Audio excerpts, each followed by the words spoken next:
1. Categorical immunity defense.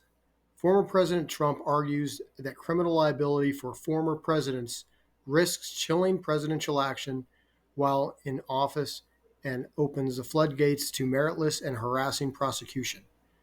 These risks do not overcome, quote, the public interest in fair and accurate judicial proceedings, end quote, which, quote, is at its height in the criminal setting, end quote. Vance 140S CT at 2424. Former President Trump first asserts that the prospects of potential post-presidency criminal liability would inhibit a sitting president's ability to act, quote, fearlessly and impartially, end quote, citing the, quote, especially sensitive duties, end quote, of the president and the need for, quote, bold and unhesitating action, end quote. Appellant's brief 21 TAC 22, quoting Fitzgerald 457 U.S. at 745 TAC 46.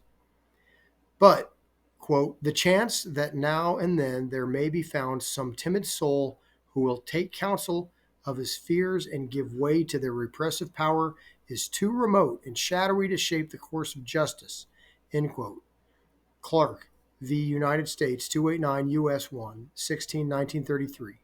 In Clark, the Supreme Court dismissed the threat of a chilling effect, holding that jurors could be subject to criminal prosecution for conduct during their jury service, and explaining that, quote, juror of integrity and reasonable firmness will not fear to speak his mind if the confidence of debate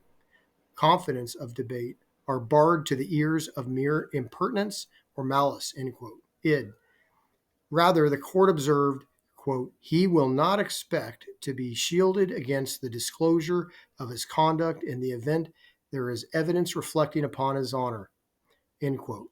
The court reinforced the point in United States v. Nixon, holding that it could not, quote, conclude that presidential advisors will be moved to temper the candor of their remarks by the infrequent occasions of disclosure because of the possibility that such conversations will be called for in the context of a criminal prosecution, end quote. 418 U.S. at 712. So too here, we cannot presume that a president will be unduly cowed by the prospect of post-presidency criminal liability, any,